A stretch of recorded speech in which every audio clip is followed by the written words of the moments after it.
விமர்சனம் வரும் பயம்தான் நம்ம முன்னேற்றத்துக்கு தடையாகிறது. நீங்க என்ன நினைப்பீங்கன்னு யோசிக்கிறதுக்குள்ள நான் என்ன ஆசைப்பட்டேன்னு மறந்தேனே பாத்தீங்களா?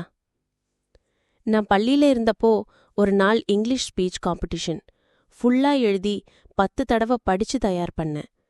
நெக்ஸ்ட் டே ஸ்டேஜுக்கு போறதுக்குள்ள என் ஃப்ரெண்டு வந்து ஒரு வார்த்தை சொன்னாங்க. உன்னால நீளமா இங்கிலீஷ்ல பேச முடியுமா? அது போதும், அந்த ஒரு லைன் தான் என் ஃபுல் மூடையே டவுன் பண்ணிடுச்சு. பேசணும் அப்படின்னு இருந்த கரேஜ மடியில வச்சு நீங்க என்ன நினைப்பீங்கன்னு யோசிக்க ஆரம்பிச்சேன். ரிசல்ட் ஸ்டேஜ்ல போகல. மிஸ் வந்து கேட்டாங்க, பயமா? நான் ஜஸ்ட் ஸ்மைல் பண்ணேன். ஆனா என் உள்ள கண்ணீர் வந்துருச்சு. அப்பவே புரிஞ்சிச்சு, நம்ம பயம் நம்ம மெய்யான எதிரியை விட மோசமானது. நம்ம செயலை நாமே ஸ்டாப் பண்ணிக்கிறோம், யாராவது பேசுவாங்களோன்னு நினைச்சு. ஜட்ஜ்மெண்ட் வந்தா வரட்டும், நம்ம யாரோட அப்ரூவல்காகவே வாழ்க்கை வாழ முடியாது.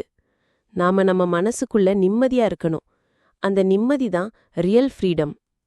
இந்த பயணத்துல நான் உங்களோட தான் இருக்கிறேன்.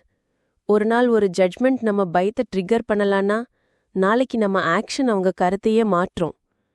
ஒரு டிஃபெண்ட் கதையா இருக்கலாம் இது, ஆனா ஒருத்தருக்கு அது ஒரு டர்னிங் பாயிண்ட் ஆகலாம்.